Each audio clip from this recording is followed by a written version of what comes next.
हे guys, welcome और welcome back to my YouTube channel. तो guys, आज यूके ट्रिपल एससी का स्नातक स्तरीय परीक्षा आपकी हुई थी, जिसका सॉल्यूशन हम इस वीडियो में करने वाले हैं। सबसे पहले हम रीजनिंग के 10 क्वेश्चन का सॉल्यूशन इस वीडियो में करेंगे, क्योंकि आपके केवल 10 क्वेश्चन हैं, तो इनको सबसे पहले हम सॉल्व कर लेते हैं। ठीक है, तो ये पेपर सेट डी है। इससे पहले हमने जब पूरा पेपर देखा था, एनालाइज किया था, तो उसका जो सेट था वो सी था और इसका डी है। सबसे पहला क्वेश्चन इसमें दिया है, select the figure which will continue the following series. अब हमें एक फिगर्स चूज़ करना है जो इस सीरीज़ के बाद आएगा। तो ये किस प्रकार से हो रहे हैं, सबसे पहले आप इस ये जो लाइन दी है उसको देखेंगे। सबसे पहले ये कहाँ पे आ जा रही है, इधर आ जा रही है, तो इसका मतलब ये एक के गैप में आ रही है। सबसे पहले गैप देखना है आपको, गैप सबसे पहला आ रहा है, एक के गैप में आ रही है। फिर उसके बाद वो नीचे पहुंच जा रही है, मतलब वो जीरो का गैप ले रही है। ठीक है, फिर उसके बाद वो दो लाइन छोड़ के ऊपर जा रही है, इसका मतलब वो दो का गैप ले रही है। फिर दो लाइन में से फिर उसके बाद वो जीरो का गैप लेके यहाँ पे पहुँच जा रही है। ठीक है, लास्ट वाली आकृति में तो यहाँ पे पहुँच रही है, तो जीरो हो जा रहा है। आप देखिए यहाँ पे ये जो सीरीज़ बन रही है वो किस प्रकार से बन रही है, 1 0 2 0, अब क्या आएगा 3। ठीक है, 1 0 2 0 3 0 4 0 ऐसे। तो अब हमें 3 का गैप लेना है, तो ध्यान से देखना, तो वो ऊपर को है, तो हम किधर को जाएंगे, 1 2 3, इसको छोड़ेंगे, तो यानी कि हमारे सबसे जो नीचे वाला है उस पे हमारा ये लाइन आएगी। तो ये हमारा फिगर ऑप्शन ए में ही दिख रहा है। ठीक है, तो आंसर इसका है ऑप्शन ए, बिल्कुल करेक्ट हो जाएगा जिन लोगों ने भी किया था। नेक्स्ट क्वेश्चन हमसे पूछा है, if each letter in the English alphabet is attached a value equal to its serial number in the alphabet, which among the following will have the highest sum of values of all its letters. यानी कि अगर हम इन सभी alphabets के number के according add करते हैं तो सबसे ज़्यादा वैल्यू किसकी आएगी। तो अगर आप ऑप्शन बी को देखेंगे तो ऑप्शन बी में ही सबसे लास्ट वाले लेटर दिए हैं जो अल्फ़ाबेट में आते हैं, तो इसका जो आपका सम होगा वो सबसे हाईएस्ट होगा। कैसे देखना है आपको, जो अंग्रेज़ी वर्णमाला होती है उसमें इनके नंबर देखने हैं। एस की वैल्यू कितनी होती है, 19 होती है। टी की वैल्यू 20 होती है। ए की वैल्यू 1 होती है। फिर से टी आया है तो यानी कि 20 और फिर 19। अब इन सभी को आप ऐड करते हुए जाएंगे तो ये सबसे हाईएस्ट वैल्यू इन चारों में हो जाएगी। ठीक है, ऑप्शन बी इसका करेक्ट हो जाएगा। नेक्स्ट, कैलेंडर से एक क्वेश्चन है कि the calendar of the year 2009 is same as that of the year. इसका राइट आंसर हो जाएगा 2015 के ही सेम बिल्कुल 2009 का कैलेंडर भी होगा। नेक्स्ट है क्वेश्चन नंबर 4, जिसमें पूछा है, introducing a women, Ram said she is the daughter of the only child of my grandmother, how is the women related to Ram. तो राम ने क्या बोला एक औरत की तरफ देखते हुए कि ये मेरी जो दादी है उसकी जो इकलौता बेटा है, ओनली चाइल्ड है, उसकी बेटी है। तो पहले तो हम राम को देख लेंगे। राम की दादी यानी कि राम की दादी के दादी को हम ग्रैंड मदर बोल देंगे, उनका इकलौता संतान यानी कि उनका बेटा और राम का पिता, तो पिता की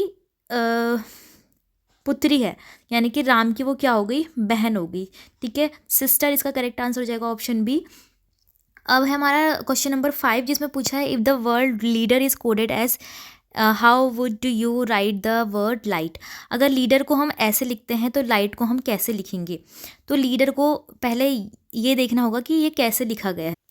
अगर आप इस सीरीज़ को देखते हैं तो जो भी ये अल्फ़ाबेट में लेटर्स के नंबर्स होते हैं, जो हमारी अंग्रेजी वर्णमाला के नंबर्स होते हैं उनमें 8 प्लस किया है। ठीक है, एल का जो नंबर होता है वो कितना होता है, एल का नंबर होता है 12 में 8 प्लस करेंगे तो कितना आ जाएगा, 20 आ जाएगा, तो 20 बना। फिर उसके बाद ई का 5 होता है, 5 में 8 प्लस करेंगे 13 बना। ऐसे हमें हर किसी लेटर में 8 प्लस करना है। ठीक है, तो लाइट में अगर हम एल में फिर से हम 8 प्लस करेंगे तो कितना आएगा, 20 आएगा, लेकिन 20 तो सभी में है।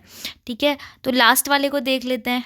अगर टी कितना होता है, 20 होता है, 20 में 8 प्लस करेंगे कितना आ जाएगा, 28। तो ऑप्शन सी है हमारा इसमें करेक्ट, 20 और 28 आ रहा है। फर्स्ट और लास्ट वाला देख लेंगे, है ना, तो ऑप्शन सी इसमें करेक्ट हो जाएगा। आगे बढ़ जाते हैं हम क्वेश्चन नंबर 6 में। इसमें पूछा है, पहली कंडीशन दी है, Kailash, Govind and Harinder are intelligent. Second में पूछा है, बोला है Kailash Rajesh and Jitendra are hard working, Rajesh Harinder and Jitendra are honest, Kailash Govind and Jitendra are ambitious. मतलब इसमें आप वेन डायग्राम से भी बना सकते हैं कि कौन क्या है कौन क्या नहीं है ना। तो इसका करेक्ट आंसर हो जाएगा गोविंद। गोविंद इसका बी ऑप्शन बिल्कुल करेक्ट हो जाएगा।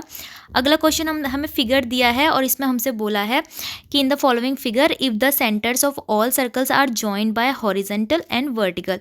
हॉरिजेंटल भी हमें उसको ज्वाइन करने हैं पॉइंट को और वर्टिकली भी करने हैं। Then find the number of square formed by these line. तो इन लाइनों से जितने भी स्क्वायर बन रहे हैं उनको, जो वर्ग बन रहे हैं उनको हमें काउंट करना है। तो सबसे पहले हम देखो, पहले वर्टिकल ऐसे करके, फिर हॉरिजेंटल, फिर से वर्टिकल, फिर हॉरिजेंटल और फिर इसको वर्टिकल, फिर हॉरिजेंटल भी ये पॉइंट को मैच करना है।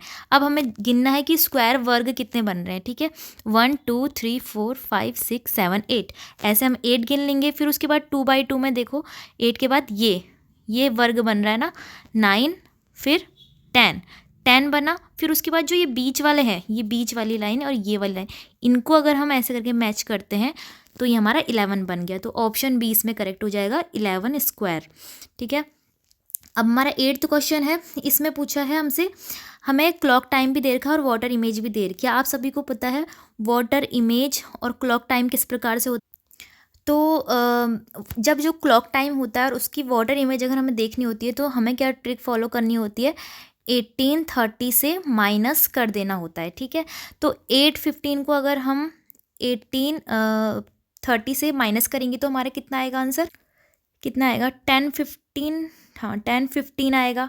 तो 1015 हमें दिख रहा है, इसके मैच में बिल्कुल करेक्ट है। मतलब ए का ए ही होना चाहिए, ए का मतलब पहला होना चाहिए। तो ऑप्शन 3 ऑप्शन है हमारे पास जिसमें ए का पहला है। तो हम लास्ट वाला देख लेते हैं। लास्ट वाले में अगर हम देखेंगे तो 1830 में से हमें कितना माइनस करना है, 1055 माइनस करना है। तो हमारा आंसर कितना आ जाएगा, 35 इधर आ जाएगा और 7 18 तो 7 यहाँ पे आ जाएगा। तो 735 और हमारा जो ये ऑप्शन है वो भी बिल्कुल मैच कर रहा है। मतलब पहले का पहला होना चाहिए और लास्ट का लास्ट होना चाहिए। तो ऐसा किस में हो रहा है, ऐसा ऑप्शन ए में हो रहा है, पहले का पहला है और लास्ट का लास्ट है। ठीक है, ऑप्शन ए करेक्ट हो जाएगा।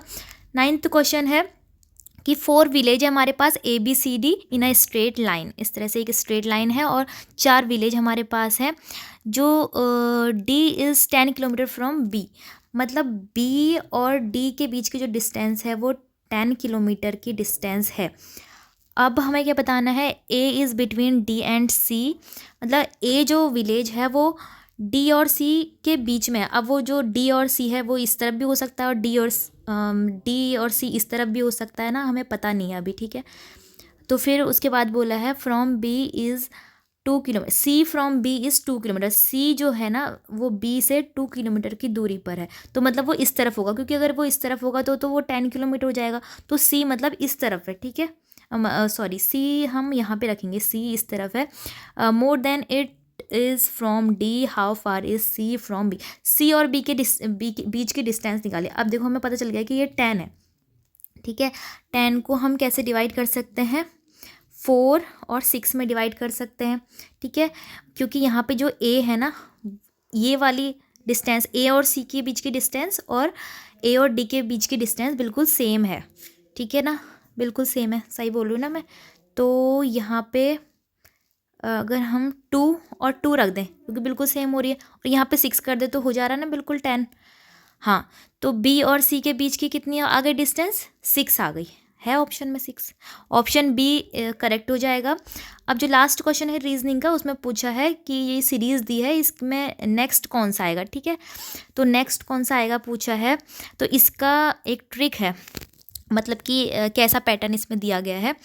4 हर किसी को ना 1.5 से आपको मल्टीप्लाई करना है 1.5 से। ठीक है, 4 को करेंगे तो कितना आएगा आपके पास, 6 आएगा ना, 6। फिर अगर आप 6 को मल्टीप्लाई करेंगे 1.5 से तो कितना आएगा, 9। फिर उसके बाद 9 है हमारे पास, 9 को अगर हम 1.5 से करते हैं तो कितना आता है, 13.5। यही आ रहे हैं बार बार ना। फिर अब लास्ट हमारा बचा है 13.5। इसको अगर हम 1.5 से मल्टीप्लाई करते हैं तो 20 के समथिंग आएगा, 20.25 इसका करेक्ट आंसर हो जाएगा। ठीक है, ऑप्शन सी। तो ये हो गया रीजनिंग का सॉल्यूशन। अब हम नेक्स्ट वीडियो में हिंदी सामान्य अध्ययन जो भी देखेंगे वो देख लेंगे, तब तक आप इसको मैच करा लीजिए। Thank you.